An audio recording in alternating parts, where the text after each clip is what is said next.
Swayam Prabha. Digital India. Educated India.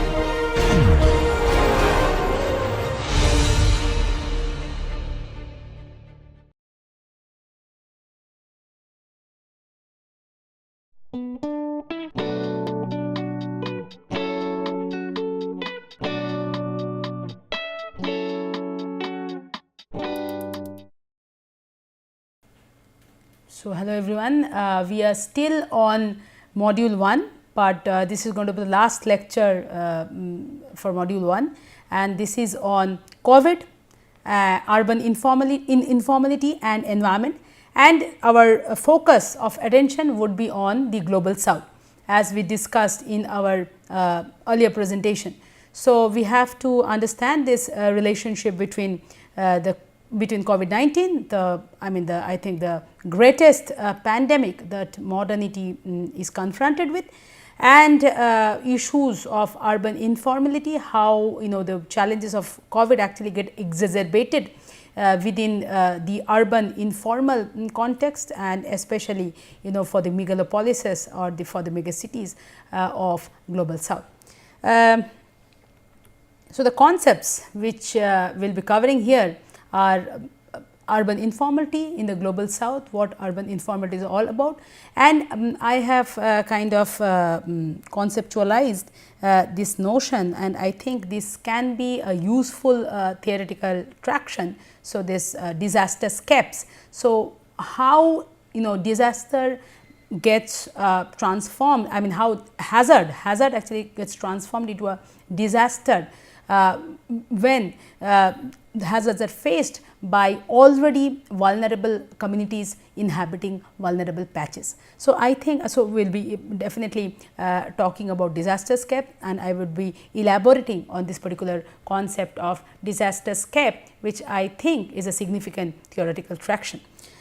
So, then I will be talking about the resilient practices or the mechanisms through which we need to think about urban environmental resilience in our contemporary times, but then I would be talking about disruptive resilience as an approach to kind of cope with or to fight against disruptive risks of our present times. So, we will discuss disruptive resilience against disruptive risks, and finally, I would also be talking about, briefly I would be talking about COVID, urban environment and the SDGs, the Sustainable Development Goals, but I would just touch upon this concept. But what will be important for us is to understand the relationship between these four: COVID, urban, environment and Sustainable Development Goals, and how they are all interconnected to each other.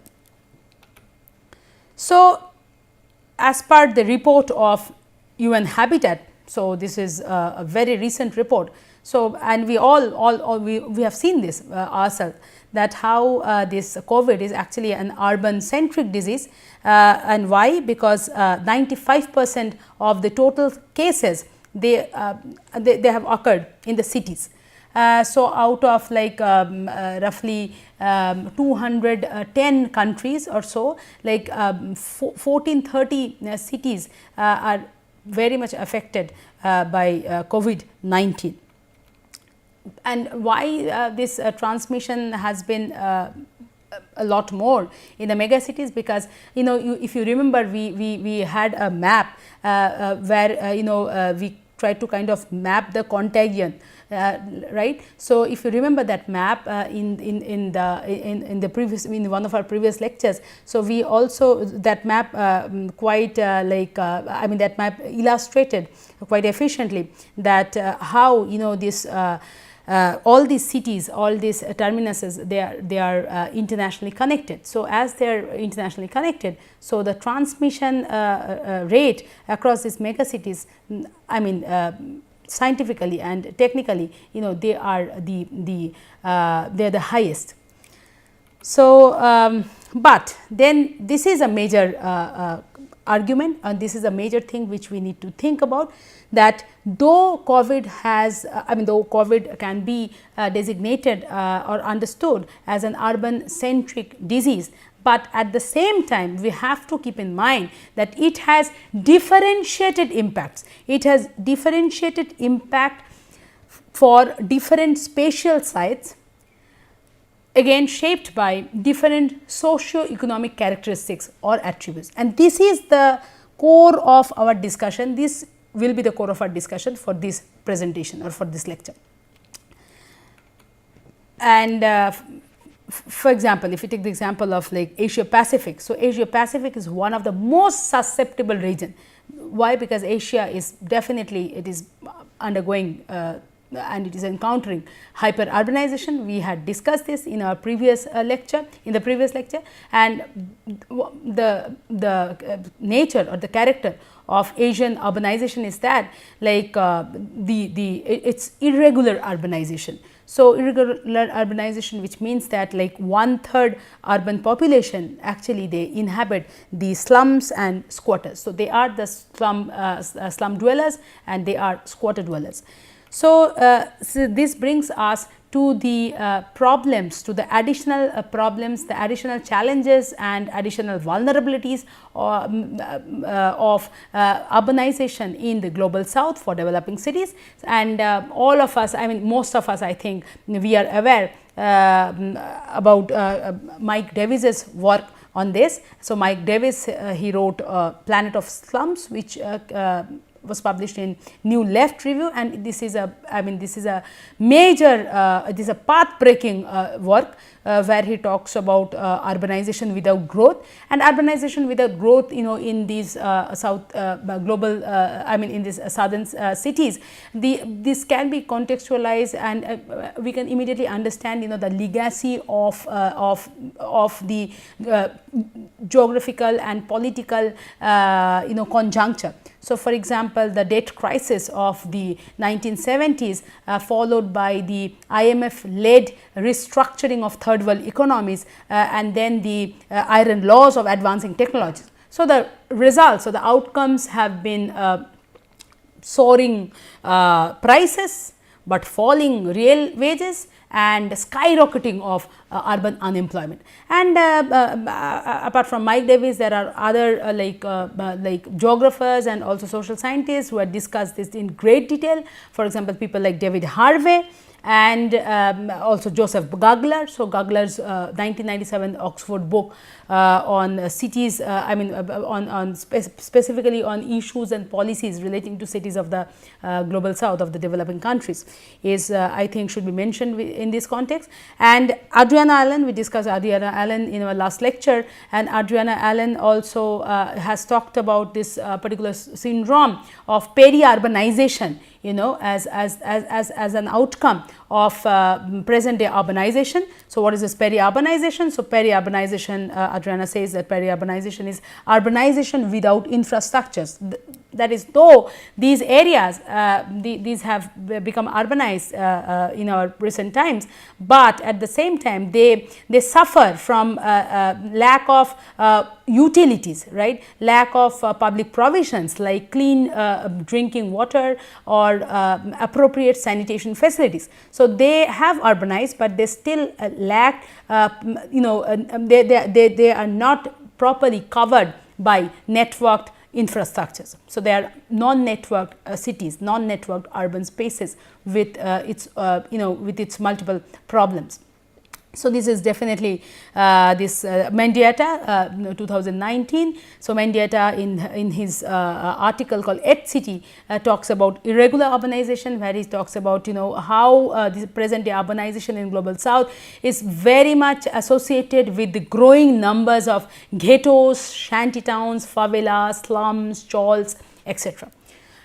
And on the other hand, you know, they are consumption cities and they are consumerist cities. So, by this I mean that consumption cities because they are gobbling up this ecological infrastructures like anything, and on the other hand consumerist cities through they are also the rate of emission through this changing lifestyle and changing behavioral you know, choices in terms of consumption. This is also quite remarkable and quite different from what we the planet visualized in the preceding centuries. So, and the paradox, there is also a paradox which is ingrained in this story, that is the paradox of the Great Divide. So, the paradox between consumerism on one hand, mega consumerism, if I say hyper consumerism, and deprivation on the other hand. So, deprivation in the form of the growth of these favelas and slums, etc., where people live beyond much below the normal or the basic human living standards. So, yes, COVID and urban informality, and this is something where IDS, which is this Institute of Development Studies Sussex, and IIET, which is this International Institute of Environment and Development, they have produced quite a bit of work in the last few months. And this is from the write up by Annie Wilkinson, and Annie Wilkinson says that why do we need to worry about the impact of COVID on urban informality. And she says that, and this quote is very important. So, she says that as in the global north, as we in the global north brace ourselves from the coronavirus pandemic, we are being told to wash our hands for 20 seconds and self isolate if sick. So, these are the two all of us know, and all of us are aggressively following this in order to remain safe and healthy. That is, we need to wash our hands for 20 seconds at least and self isolate ourselves if we are sick. So, these are the two bare minimum safety measures which we need to follow if we want to remain safe. So, washing our hands and self isolating ourselves. But what if you cannot do either of those things, and why cannot do that? Because why cannot do these things? Because 1 billion people who live in slums or informal settlements where water for basic needs is in short supply, let alone 20 seconds worth, and where space is constrained and rooms are often shared. Yet, discussion about vulnerability in this context has been startlingly absent. So, it captures the crux of the problem. So, what about the 1 billion people? Can you see the number even? So, 1 billion people, they do not have the luxury to afford, they do not have the luxury to wash their hands for 20 seconds because they are not connected to safe and clean water. So, they are deprived from this basic public utility. And on the other hand, the housing provisions are so inadequate that it is not possible for them to self isolate themselves if they are sick. So, what happens is that the transmission rate or the spread of the infection, these dangers are very much imminent in these informal settlements. So, this is again there are two researchers from IIED, International Institute of Environment Development, and Fever and Thakoli. So, they say that densely packed urban environments where humans live alongside bats, rodents, birds, pets and domestic animals are especially fertile grounds for the spread of new disease.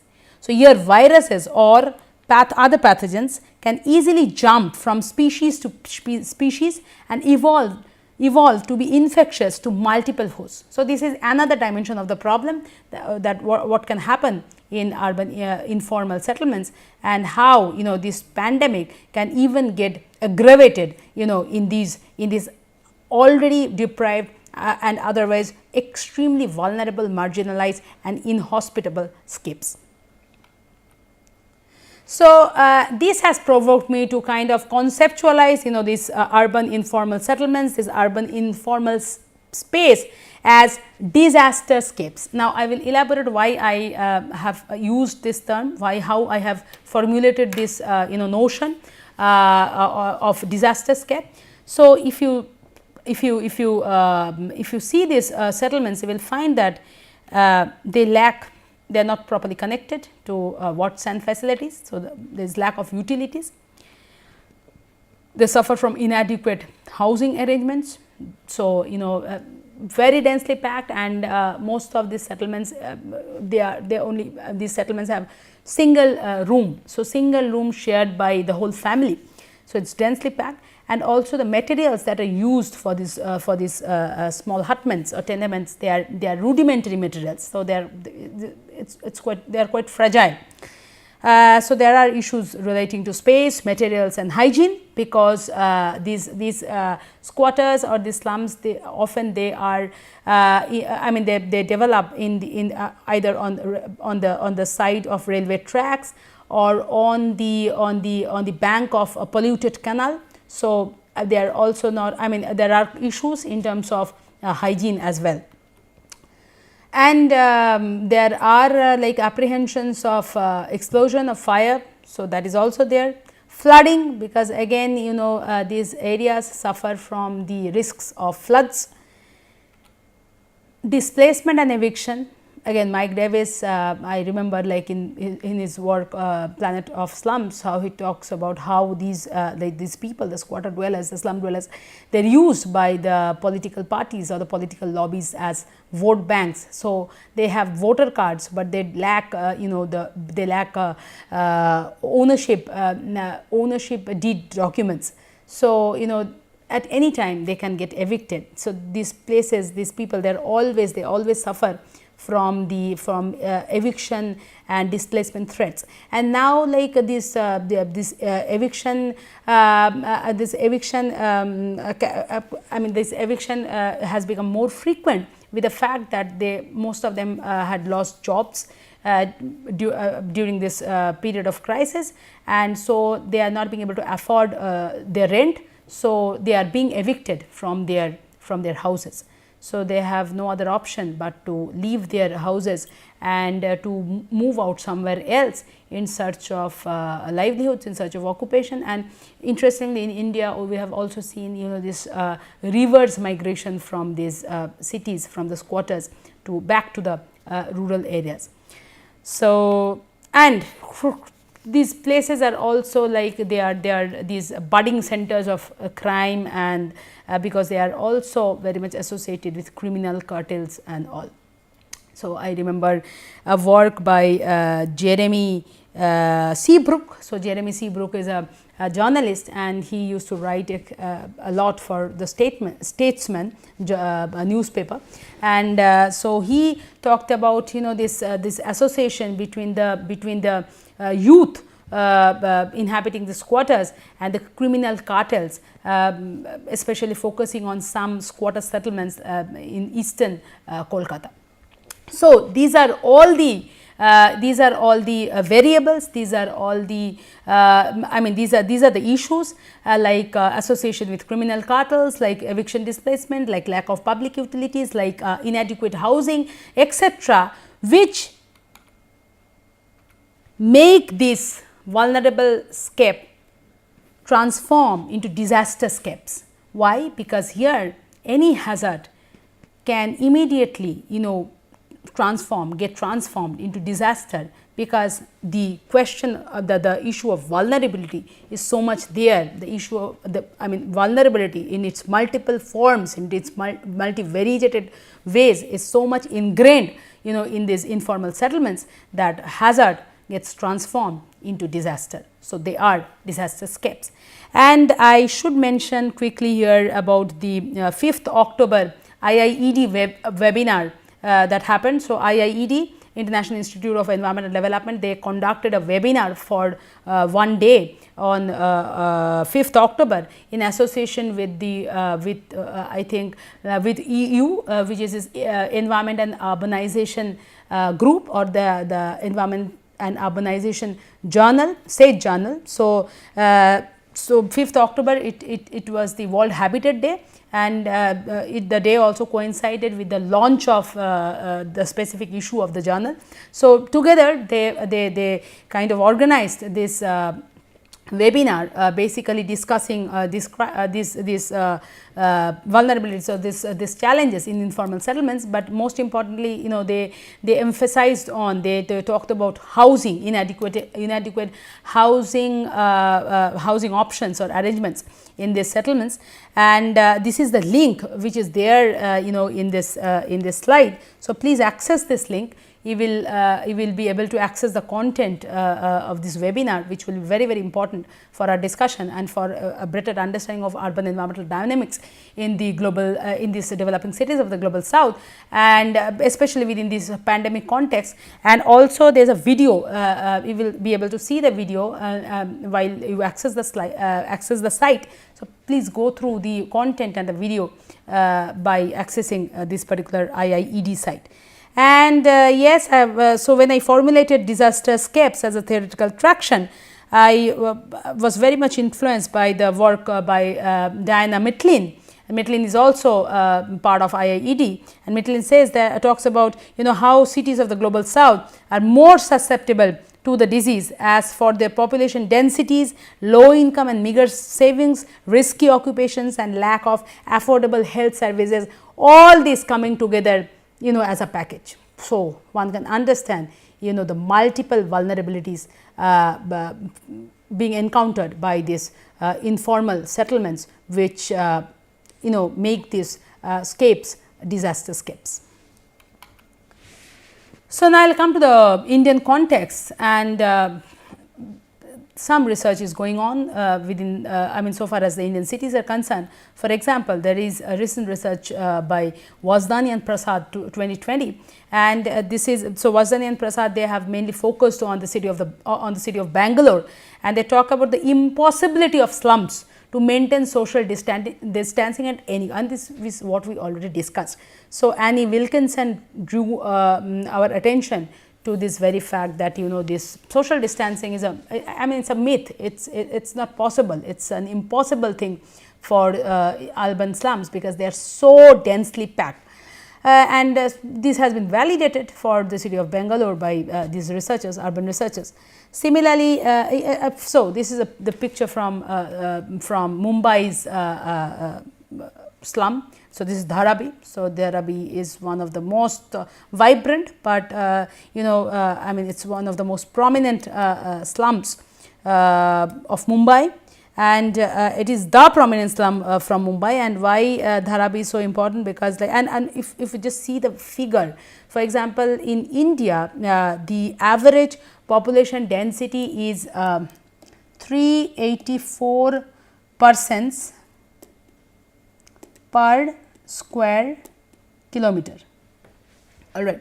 So, 384 persons is the average Indian population density, but for Dharavi, can you imagine what is the figure? So, the figure is roughly 3,35,907 per square kilometer. So, you can understand the density of population for this kind of areas like Mumbai slums, like Dharavi for example. So, of course, there is also this correlation between deprivation, which is also lack of entitlement, and vulnerability to COVID transmission. So, this work again, this is there in the reference. I would very much like you to go through this particular article by Mishra, Gain and Haq, where they show that how this already deprived area, they are in huge trouble. They are already encountering impending crisis due to this pandemic, and why and how it is so difficult for them to cope with the crisis. So, this this illustration also kind of demonstrate this quite well. So, why it is impossible to follow these social distancing norms, and why lockdown, the success rate is meager, is minimal in terms of this densely packed slums and squatters. So, yes, I with one of my colleague, we could also kind of publish one article, one write up in ORF, and where we kind of try to perceive COVID as a classic wicked problem. So, what is a wicked problem? So, wicked problem is a kind of here there is there is a tangled, it is a tangled mess of thread, and it is very difficult to know which thread to pull first. So, this is how wicked problems are explained in social sciences. So, it is a tangled mess of thread where it is difficult for you to know which one to pull first. So, this COVID is a classic wicked problem example. It is a classic example of wicked problem, and it's like if you see this diagram, then for example, in stage 1 what is said. So, during stage 1, that is a pre-outbreak period. So, the requirement is to wash hands frequently and so distance ourselves, and but the limits in the slums are that. So, this lack of adequate water and these are all densely packed tenements. Same like in stage 2, the requirements are restriction on mobility, but the limits are that there will be job loss and these shelters are rented. So, then hunger and employment will go up if mobility is restricted, but then if mobility is continued, then the disease will spread. And finally, during the post outbreak period also, the idea is to kind of ensure safety, ensure health, ensure food supply and nutrition, but then the problem is that there will be continued unemployment, anxiety, and this degrading living conditions continue. So, what is happening is that if you so I have put the arrows as circular. So, they are all circular arrows. So, which so the circular arrows between requirements and between the limits. So, these circular arrows between requirements and limits for each stage suggests that the problem will continue recurring. So, this will be recurring problem. This is the typical case of wicked problem, because in wicked problem, even if you think that you have solved the problem by kind of crafting a river mouth, but then after 5 years you find that the problem again recurs. So, what will happen is that these circular arrows between requirements and limits show that how this problem will keep recurring unless effective interventions are planned and implemented. So, with this I will talk about this how effective implementation design can be actually can be thought upon and can be implemented. It's not a it's a very like it's a very how do I say tough job, but then the comprehensiveness in the planning is the key thing. We cannot say that we have to do it quickly, and hence we can miss all the important options that are there. So, we remain quick, but we are not comprehensive, then the purpose does not get accomplished and the wicked problem recurs. So, this is something which we need to really understand. So, coming to the final leg of the presentation, I would also like to talk about disruptive risks, and disruptive risks is something like so the risks that that we are facing presently, and again mainly the vulnerable areas, the inhospitable areas, the already deprived areas are facing with can be conceptualized as disruptive risk. Why? Like for example, 2-3 examples. This is the picture from cyclone Amphan in the Sundarbans, which hard hit the Sundarbans a few months back in the midst of COVID, and this is the picture of the Beirut explosion, where there was this ammonia nitrate explosion in the port of Beirut. So, Beirut is a city of Lebanon, and so this happened in the first week of August, in 4th August, and 200 people died and more than 6,000 people were injured, and it was a huge explosion. I think the property damage was roughly like $15 billion US, and it was felt in this seismic wave, and the repercussions were felt in Israel, in Palestine, in Turkey, parts of Europe, and in Cyprus as well. So, Cyprus, which is like 250 kilometers away from Beirut. So, and why we are discussing this? Because how these additional problems kind of triggered the infection rate or the spread of infection like anything, because social distancing norms and all other precautionary measures got absolutely disrupted. So, if you see the data, you can understand that how though we do not have a proper data, or we do not have proper data set in terms of Sundarbans, but there is data in terms of Beirut, and it shows that how the numbers really fueled up, it went up due to these additional events of disruptions. So, disruptive and we have to remain prepared, because these disruptive risks will not stop, it will go on. Anthropocene is loaded with this disruptive risk. This can happen anytime. We have to prepare ourselves towards this kind of disasters or to this kind of disruptors. So, these disruptive risks, I think, can be best conceptualized in terms of unexpected, widespread, protracted, transboundary, novel. So, which highlight the need to overhaul urban risk management systems. So, what can we do? How can we think about resilience? So, I think like if it was the business as usual scenario, we could have done, or we could have kind of implement this kind of measures to address informality, finance, systems and services, innovation and data.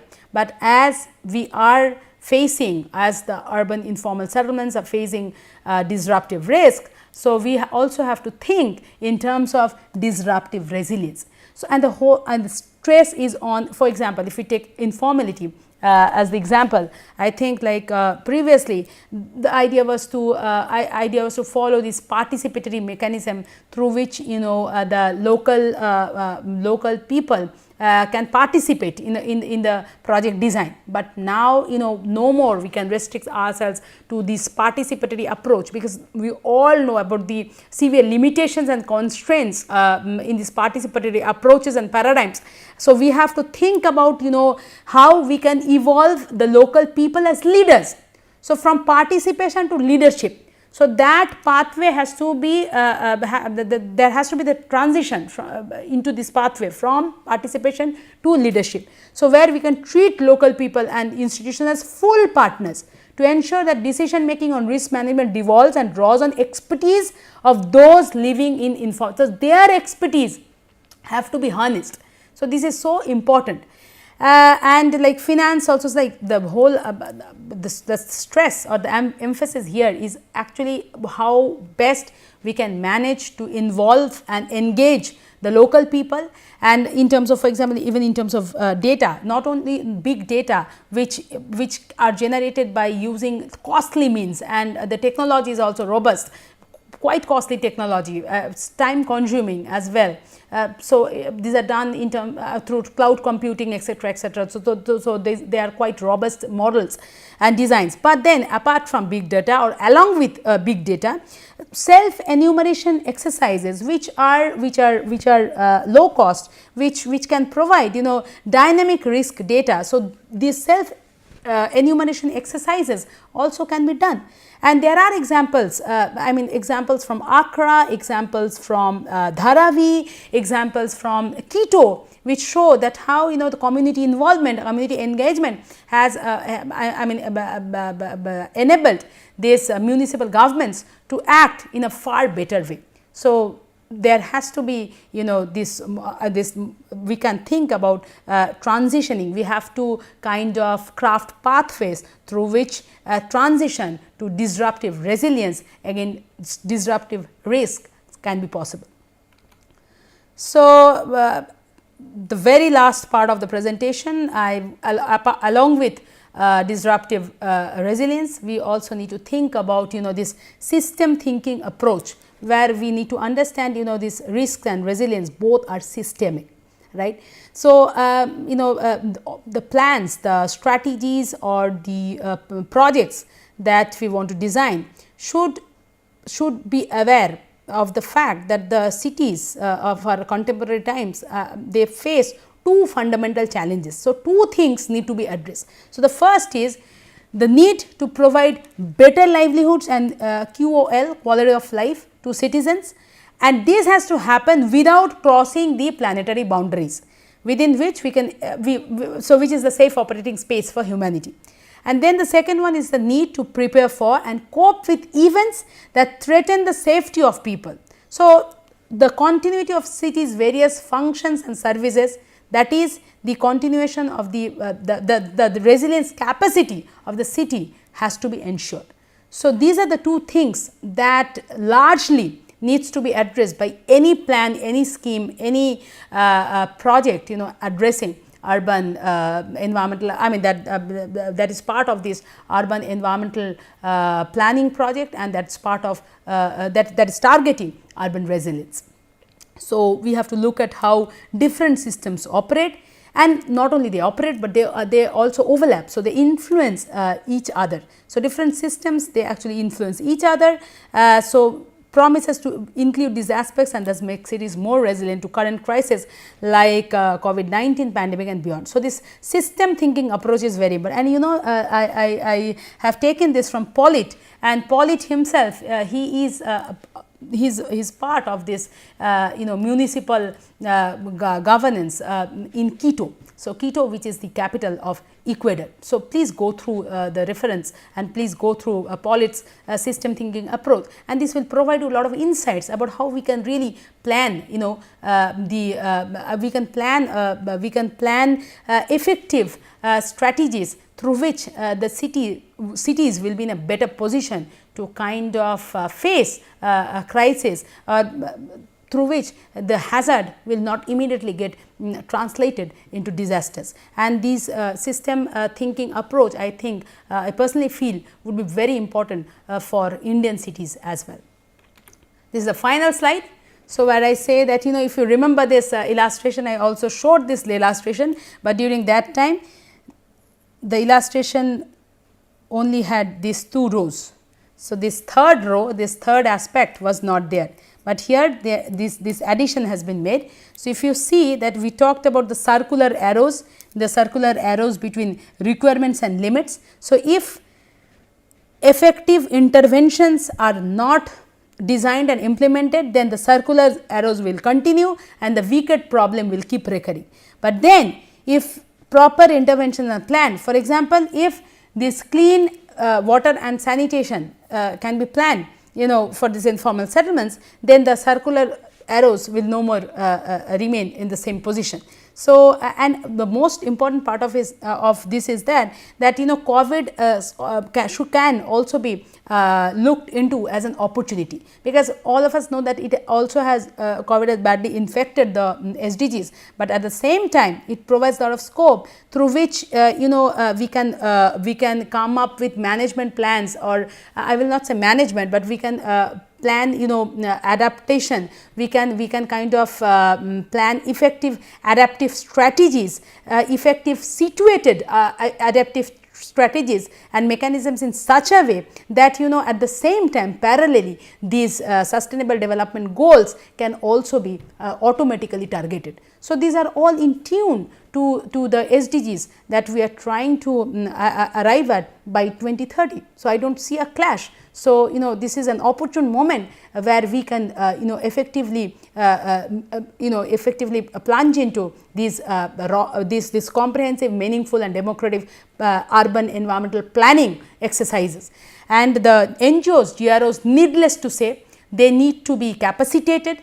For example, in India, I can give you a number of examples where we have very good networks like this Indian Waste Picker Alliance, like the Right to Food campaign and the whole group surrounding that, like the National Slum Dwellers Federation. So, all these organizations really need to be capacitated. There are several examples which show that how Dharavi, how different other cities like I mean some cities of Ghana, most importantly Accra, then again I remember the name of Quito, Ecuador. So, how they are managing brilliantly with by capacitating these community organizations. So, we have lot of lessons to learn from them. So, finally, I would like to say that we have to think about conceptual, empirical, theoretical, practical, epistemological, axiological breakthroughs. So, these are awaiting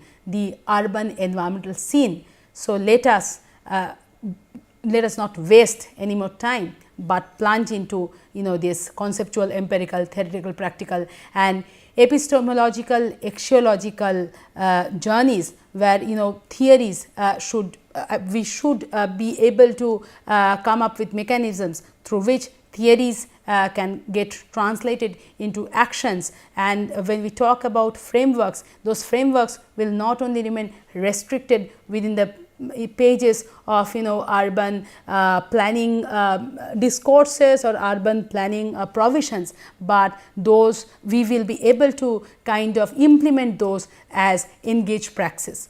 So, it is time for this, and the urban environmental scene sincerely and seriously is awaiting this particular breakthrough. So, let us all plunge into this. Thank you.